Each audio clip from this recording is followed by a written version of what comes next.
Edge at 11 starts now. Tonight on The Edge, after 24 hours on the run, police capture the man accused of murdering a Melvindale police officer. You are looking at video from just hours ago as that suspect was hauled away in handcuffs after being located finally in a southwest Detroit neighborhood. Officer Mohamed Said was killed while on duty Sunday. He's being remembered tonight for his courage and commitment to the Melvindale community. Let's get live to Fox News' Jessica Duke next. She's in Melvindale. And Jessica, it's been such a terribly emotional day for the entire department.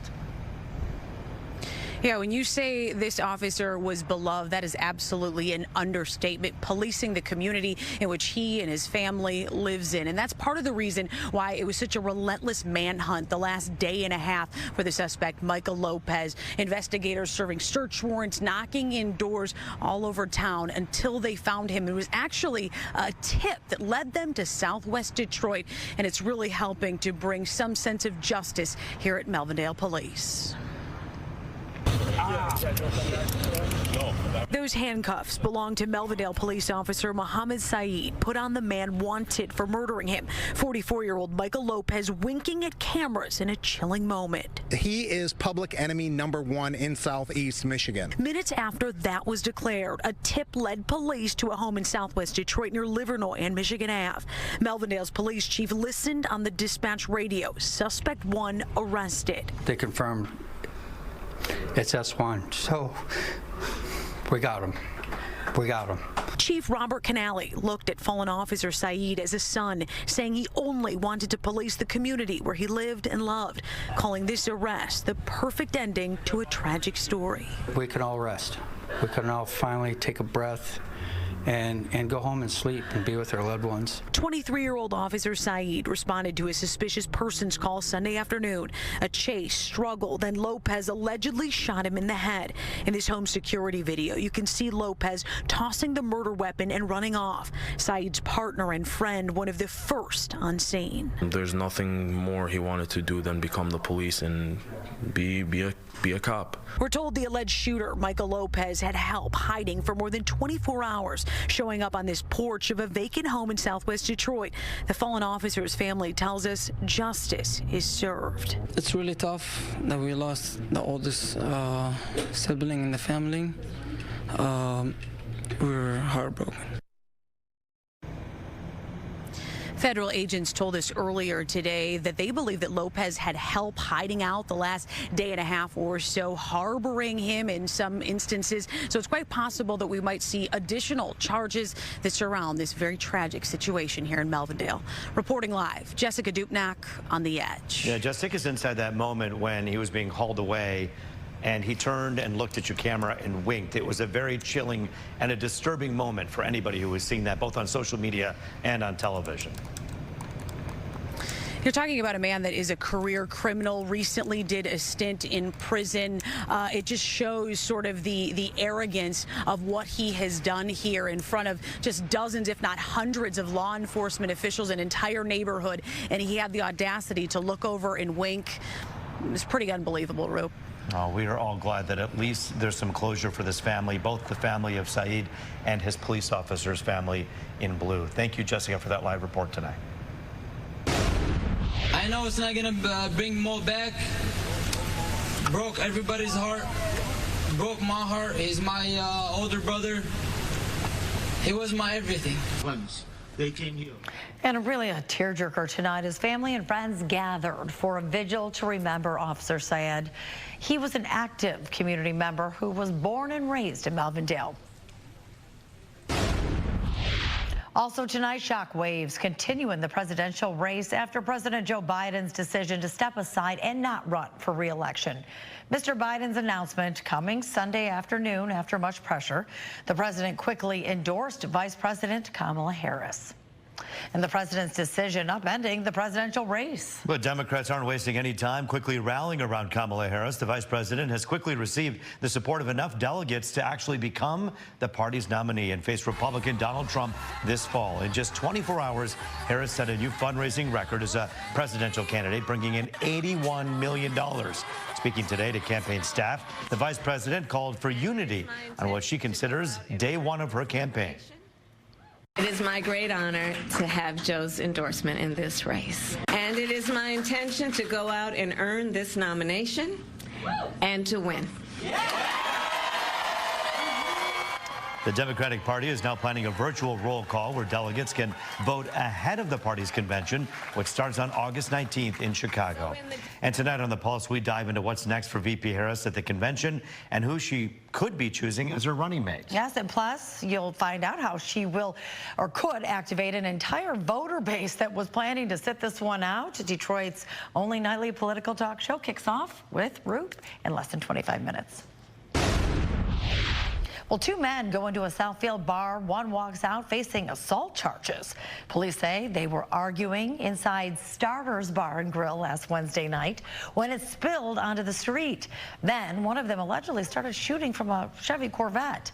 Officers say they found blood inside that vehicle. A Dodge Ram also sped away from the scene with a wounded man inside. He was taken to the hospital, but is expected to be okay. So this incident, as Deputy Chief stated, very senseless. Two acquaintances get into an argument which evolves into a shooting. The suspect, William Nunez Jr., is now facing charges of assault with intent to commit murder, among others. Well, Detroit police searching for 4 murder suspects in a crime that triggered an Amber Alert on the city's west side. Police say 1-year-old Royalty Childs was abducted around 10 Saturday night by a group of men in a gray Dodge Durango. Investigators say the suspects pulled up on a man and woman who were with that little girl. One of the suspects shot and killed the man, took the child and sped off. Royalty has been since found safely, and she's okay now. Anybody with information is asked to call Crime Stoppers at 1-800-SPEAK-UP. All right, this man is accused of being a peeping Tom, recording videos underneath women's dresses. Canton police say Willie Davis allegedly used his phone to record videos of women while they shopped. Davis was arrested last Friday. He's charged with using a computer to commit a crime and eavesdropping. A bond for him is set at $75,000. Well, the nightmare continues for countless air travelers days after a global cyber outage. You know, we thought it was over on day one. It really is not. It's a mess across the nation. Thousands more flights canceled or delayed today. Fox 2's Dave Spencer has the latest on the crisis. Here at McNamara Terminal, delays and cancellations are still popping up on the board as people wait to board flights. This is a continuation from an issue which first started to affect flights back on Thursday of last week. Here at Detroit Metro Airport, Delta Airlines appears to be the most affected by a faulty software update on Monday. All this stemming from the Austin-based CrowdStrike Holdings Incorporated, which told Fox News a defect found in a single content update for a Windows host caused a global computer outage last week that impacted airlines, emergency services, banks, hospitals, and other businesses. We spoke with travelers who say they dealt with the original delays and cancellations as they attempted to fly from Atlanta to Detroit. We walked into the beginning of this. The beginning of what? Of everything, the interruption, all of it, and so it was bad from coming out of Atlanta. Yes. And now we're here. We also spoke with those who work here at the airport.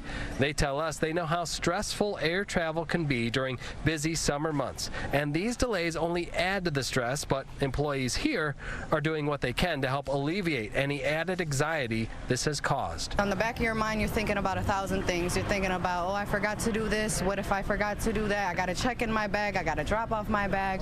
There's 1,000 things that are running through your mind, but a delay, any inconvenience, it's a major mishap for you, and we understand that. As for what's being done about all this, Transportation Secretary Pete Buttigieg says that Delta must reimburse customers any refunds for any flights that were canceled and were not rebooked. He also will have those Delta Airlines repay those rebooking fees and issue refunds for any food or hotel costs that any customers may have occurred.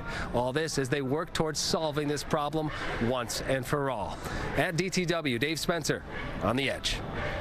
Let's turn now to the weather. We saw some scattered thunderstorms earlier today. And guess what? We're told you can expect more of the same for the next couple of days, right, Rich?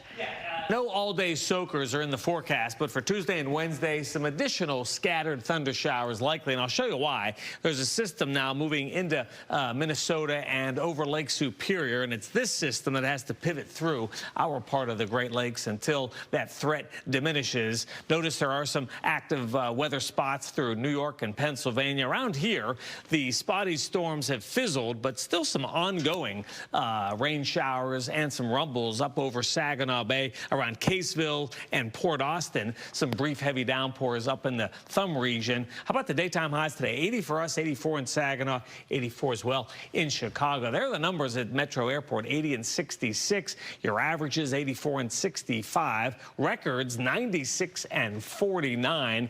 It is rather soupy out there tonight. Dew points are still elevated. Temperatures are down a bit, and these numbers will slide a few more degrees. Very light breeze across the region. Check out these numbers: 74 Chicago, 72 in Buffalo. It is cooler around Ludington and Marquette, both spots near 60 degrees. You ready for the hot spots again? We showed you this at 10 o'clock. Look at these numbers right now. There's Vegas at 104.